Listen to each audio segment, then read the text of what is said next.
OpenAI's launch of ChatGPT Agent feels like the start of a new paradigm, where for $20 a month, you get a team of the most highly skilled people you can imagine, and they work for you 24/7 to accomplish whatever you want. ChatGPT Agent is not perfect right now, though, and I'll touch on why towards the end of the video, but boy is it powerful even in its current state. So in this video, I'm just going to show you how to use ChatGPT Agent, what it's good for, what needs improving, but most importantly, what you can use it for today to add immediate value to your business and life. Let's crack on. So what is it? It's the intersection of three products OpenAI have launched. So ChatGPT Chat, so what we all know and are familiar with, that chatbot.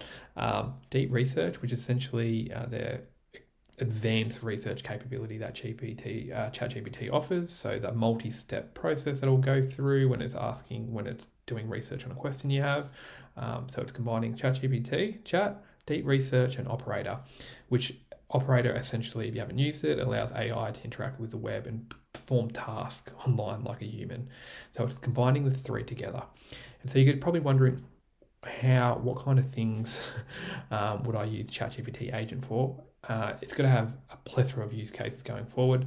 I like to think about it as use it for complex things that have multi-step process to things that the answers are found on numerous websites and there's multiple steps to the process. If you need to do deep research across a field that involves multiple steps, realistically, if it's a complex use case that involves multiple steps that requires internet access, it's a great tool for that. It's also just a great tool if you're doing shopping and you want to find coupons or discount codes online and then test if the coupon codes work. Can be used for things like that as well. But the power for someone that's running a business or in life is actually using it for, I think, these complex multi-step tasks. Okay.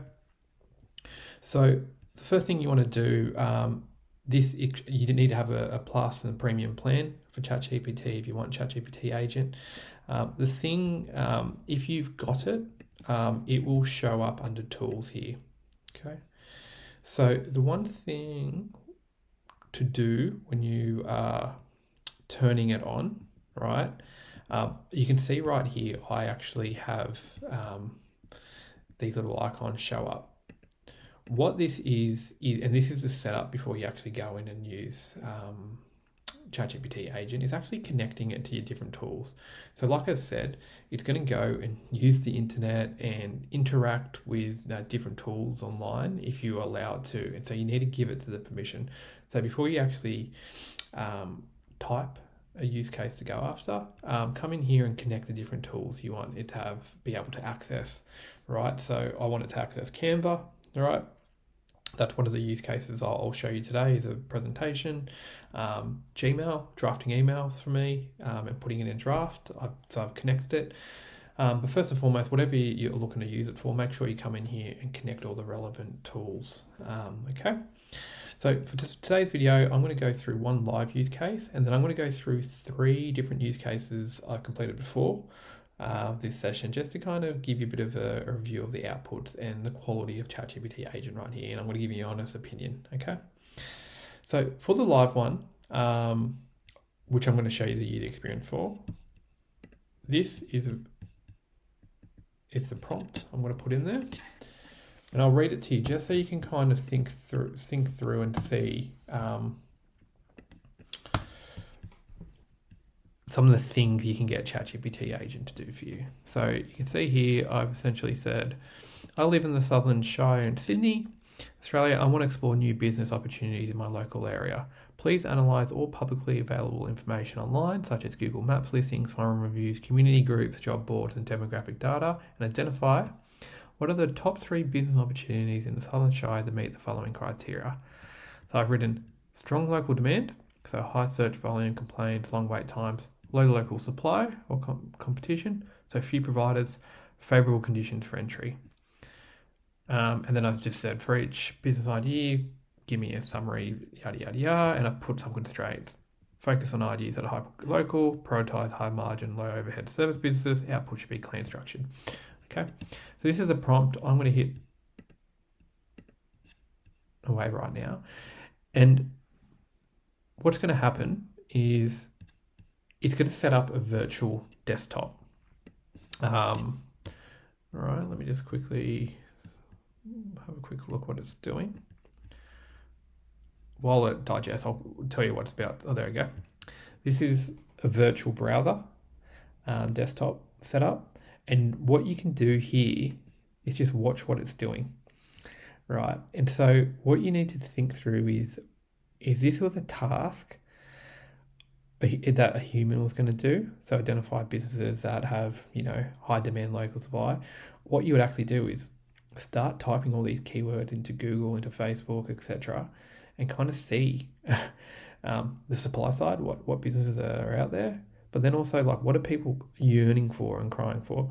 And so you can watch what ChatGPT is doing right here. ChatGPT Agent is doing here live. Okay. You can stop it when you want to. You can take over the browser if you want and click in, and it is going to actually ask potentially for me to, for some of the other use cases, authenticate, and I'll touch on that in a moment and some of the limitations of that. If you don't want to watch the live browser here, you can also have a view of it from an activity standpoint, right? So if it's more easy to be digestible to go, if you want to follow along and see, hey, okay, what's it doing, you come through here and just read, what websites it's going to, what they're doing on the website, what information they're getting from the different websites. So it's really, really cool. Okay. So while this is going on, the other thing you can do is continuing to prompt and ask it and give it more context. So right here, it's looking at the Leader, which is a local newspaper here. And if I didn't want them to use that source, I could write something like, hey, please don't use the Leader as a source. They're biased and they don't know what they're talking about. And it would remove that source from the output. Okay. So I'm going to leave this right now. I'm just going to let this go along. And the neat thing about this is, like, if you had a business and you're having someone actually do this task, you're not sitting there watching them, right? So you do it, go away, go and do your job and come back. And that's kind of what I'm going to do here. So I want to just touch on a few different other things throughout the use cases, and I'll talk through what was successful and what was not. So let me come here. Little kicker analysis. So this is another one that's quite neat. I essentially asked it to, I want to plan to launch a rival to Little Kickers in Sydney, Australia, which is a play-based soccer program for preschoolers using all publicly available data, analyze the offer, identify gaps, estimate the potential market size, evaluate if it's a viable opportunity, create a pitch deck. So I've done this beforehand, and the takeaway is the analysis was brilliant, right? It came back here, it pulled out the right, like, this is all accurate, right? Like, it identified the age ranges it targets, it touched on the teaching style, it talked about the age, like the gaps in their model, right? So it talked about 8 to 11 years, they kind of stopped the program, so potentially going into a different age group. They only focus on one sport. It talks about the length, so 45 minutes, but parents have just comments online and talking around longer sessions. Could people use this as a way to actually get a time away from the kids? The market size, so went out and pulled some numbers from the ABS. So you need to think how long this would have taken if I actually had signed this to like a real individual. And this came back within 5-10 minutes. So if I'm going to score how ChatGPT Agent went on this,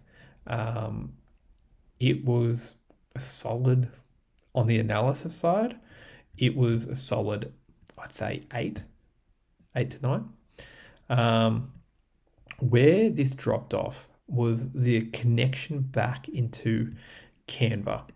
So this connection here, if you're not familiar what Canva is, it's essentially like a design marketing tool where you can do pretty slides and you can create icon logos, etc. It really struggled to actually create a pitch deck. So one of the follow-up prompts, create the pitch deck for me in Canva. I asked it to do that, and its output was not great. I'm actually not going to even bring it up right now because it was not worth showing. It was able to write the words into a pitch deck, but I wasn't able to use the pitch deck, if that makes sense, from a design standpoint. It was just really average. So in regards to, for this use case around, doing market research around an opportunity, great on the analysis, wasn't great turning it into an actual slide deck in Canva. Okay. The next use case I explored was analyzing a market. So I essentially asked, can you tell me about the rail freight market in Australia? Tell me if it's worth essentially creating digital channels online for it to go and acquire customers. Trucking is huge in Australia. Rail's not that popular. Could you essentially start acquiring freight bookings online if you're a rail company? Okay, so this is brilliant. So once again, absolutely nailed the research. So came back, read through it. My background, I know a lot about this market. This is very accurate. Where it struggled, right? Once again, the analysis was like probably an 8, 9. We probably would have previously paid some big consultancies to do this. Where this struggled, right? You can see strategic recommendations, yes, targeted digital investment, etc. Where this struggled was actually pushing the content into Google Drive.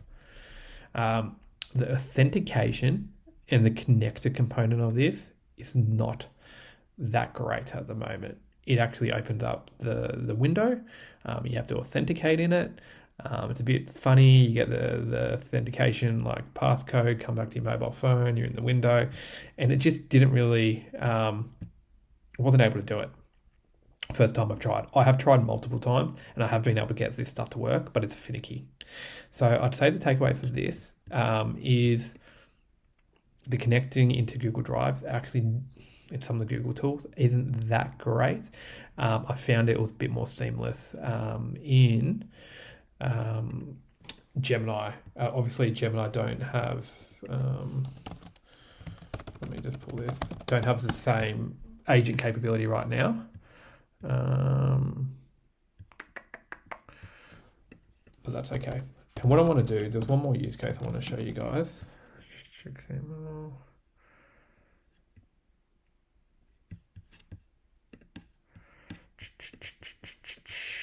Let me find it.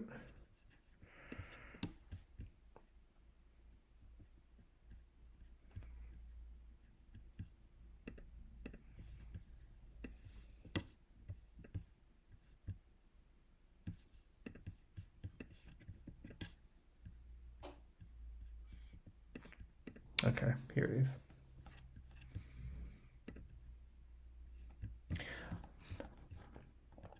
Okay, this is a third use case I did pre-video, and this was around find 10 local logistic companies in Sydney, Australia, whose websites look dated, ineffective, or poorly structured.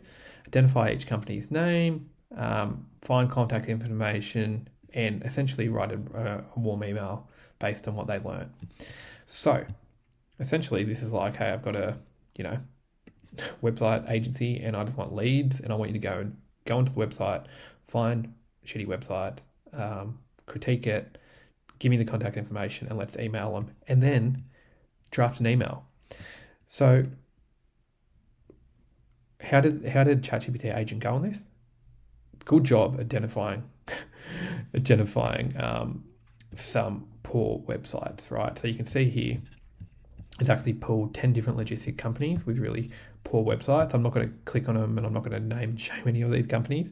You can probably pause and see, but I won't do that myself. And then this is where the connector did work this time. So the connector this time, essentially, let me open up right here, was able to put these emails in my draft folder, right? So this is Cooper's Careers, and it's essentially written a cold email based on what it saw on the website, like, hey, you can approve this, blah, blah, blah, blah. So it was able to do this for numerous websites that I could hit up. So this is pretty cool, right? So this, in regards to how valuable this could be, as this starts to refine over time, this is going to be super valuable to go and get leads and cold email people, etc.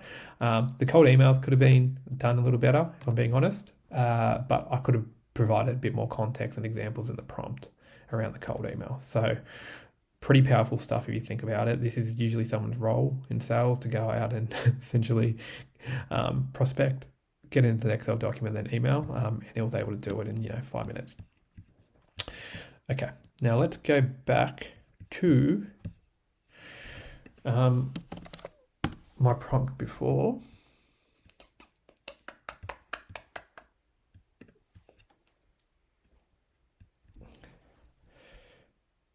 Okay, it's still going. Okay, so you can see right here, it is working. Someone is working here and working hard. Really hard. Okay, so I've already previously done this prompt. I just wanted to show you live kind of what the UI was and what the experience was like and the different things you can do.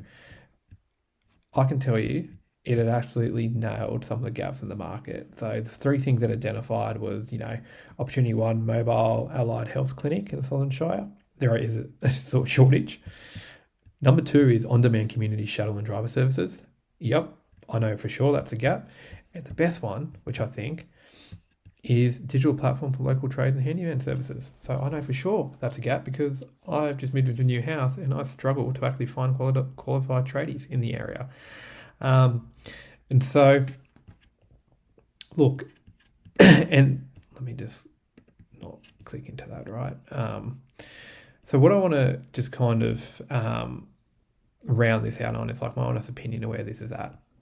So, in my opinion, this is the future. These AI agent, ChatGPT agent is going to be the future of what white collar work is and just how business operate. We're going to have all these digital workers out there that are doing work on their own time and doing valuable work and really moving the needle for businesses and people's lives. However, right now, it's not there yet, ChatGPT agent. The connections aren't done right now. They're not that reliable. The quality of the outputs in Canva was average. Saving to Google was a bit finicky. I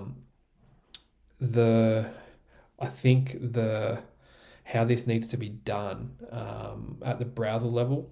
So having the virtual browser in the chat feels a bit weird. I think ideally this should just be a browser on its own, not a virtual browser. And just how authentication's going, having to log in, get the codes, etc. It's all a bit weird. So look, I'm mega bullish on Agent, ChatGPT Agent in particular. I'm sure over the next 12 months, this is going to blow our minds. It's worth figuring out the use cases for yourself that you can use in your business. But right now it's not there, but I think it's worthwhile playing around, getting used to it, because at some point it's going to be able to do everything you can imagine. So that's it, guys. Give it a try. If you got value from this, give it a like, subscribe to the channel. Your support means the world. Until next time, have a good day. Peace.